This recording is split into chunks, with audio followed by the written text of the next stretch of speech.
the Israeli government been investigated for its war crimes for UN shelters and various other places designated by the UN as places of shelter.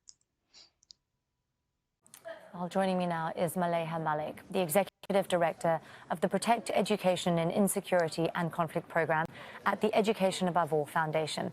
Now, the Foundation's Al Fakhura program rebuilt Fakhura School after Israel destroyed it as well back in 2009. Maleha, thank you for your time. I understand that Education Above All didn't only rebuild the school in 2009, but also again in 2014. You even have a scholarship program for displaced youth named after the school. Can you describe for me and for our viewers what the school means to the community there? I mean, as you've said, the most recent attack with 200 people dead and countless others wounded in a school that was acting as a shelter is the most grave attack that there's been. 2009 on this... Well, that's crazy. They attacked a second UN school and killed 200 people this time. I know the previous school, the Israeli government killed 50 people.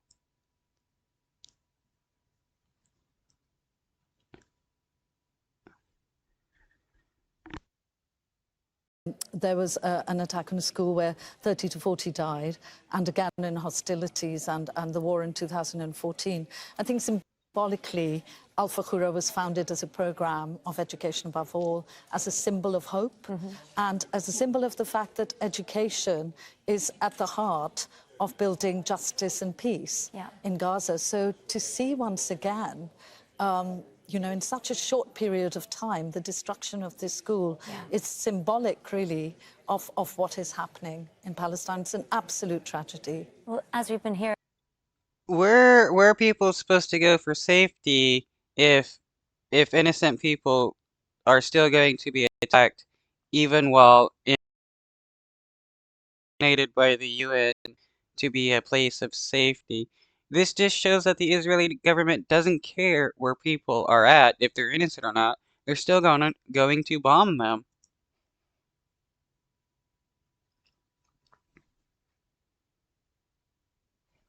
I mean, the schools in the Gaza Strip right now can't even function as schools. They're all predominantly acting as shelters. This was an UNRWA shelter. I mean, the UN has come out and also said a few weeks back that they can no longer offer protection to civilians there under the UN flag. Now, your organization has condemned Israel's, and I'm quoting here, pattern of systematic and deliberate targeting of civilians and vital civilian infrastructure. So what can you do if schools and civilian infrastructure are being deliberately targeted? What tools does the international community have to try to deal with this? I mean, that's a very important distinction, that schools aren't functioning in Gaza, but they're acting as shelters. And that really raises the stakes, because whereas a school is protected anyway, when a school is acting as a shelter during wartime, it is absolutely protected by international humanitarian law. It's an absolute bright line rule that it shouldn't be targeted. In fact, in 2009, when the foundation established Al Fakhura, it also established a pioneering program called Protect Education in Insecurity and Conflict. And we work on international law, justice, accountability. And one of the tools that we can use is international humanitarian law, because international humanitarian law is binding on all of us. It's the branch on which we all sit, irrespective of race, religion, nationality. And it's this flagrant breach of international humanitarian law that I think is most significant coming out of this crisis. And yeah, if you as a government won't even abide by international law and like the Geneva Convention and stuff, you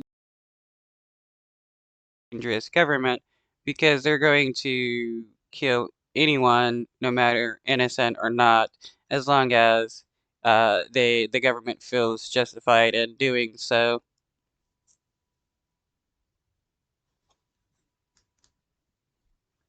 I think in terms of a solution to this, I think that what we'd like to see is, you've just seen on your programme the fact that WHO had access to Al-Shifa Hospital. We'd like to see... Very brief access. Very brief access, but I think we should have a similar focus on establishing the facts around the bombardment of civilian shelters and schools that are acting as shelters in Gaza. Of course, but accountability and the application of international humanitarian law, I mean, we've seen so many violations throughout the last 6 weeks. Accountability requires political will. It requires political will, and I think that there are political actors who can stand together. We've seen a number of important legal advances, including at the International Court of Justice, International Criminal Court as well. And I think that even before political will, actually what those victims, the survivors, in the package you just showed before I spoke, are saying is they want their voices to be heard, they want truth. So what we'd like to see is an independent commission that establishes the truth of what's going on. It establishes accountability, it engages those victims, those survivors, to hear their voices. And I mean, one of the survivors says, where is the UN? Where is the global community? I think that we have precedents. The UN is... Yeah. When Russia decided to invade Ukraine, there was such a rush by the international to condemn Putin and to support the Ukrainian people. But when it's the Israeli government killing innocent Palestinian people, it seems like there's a slow rush to actually help.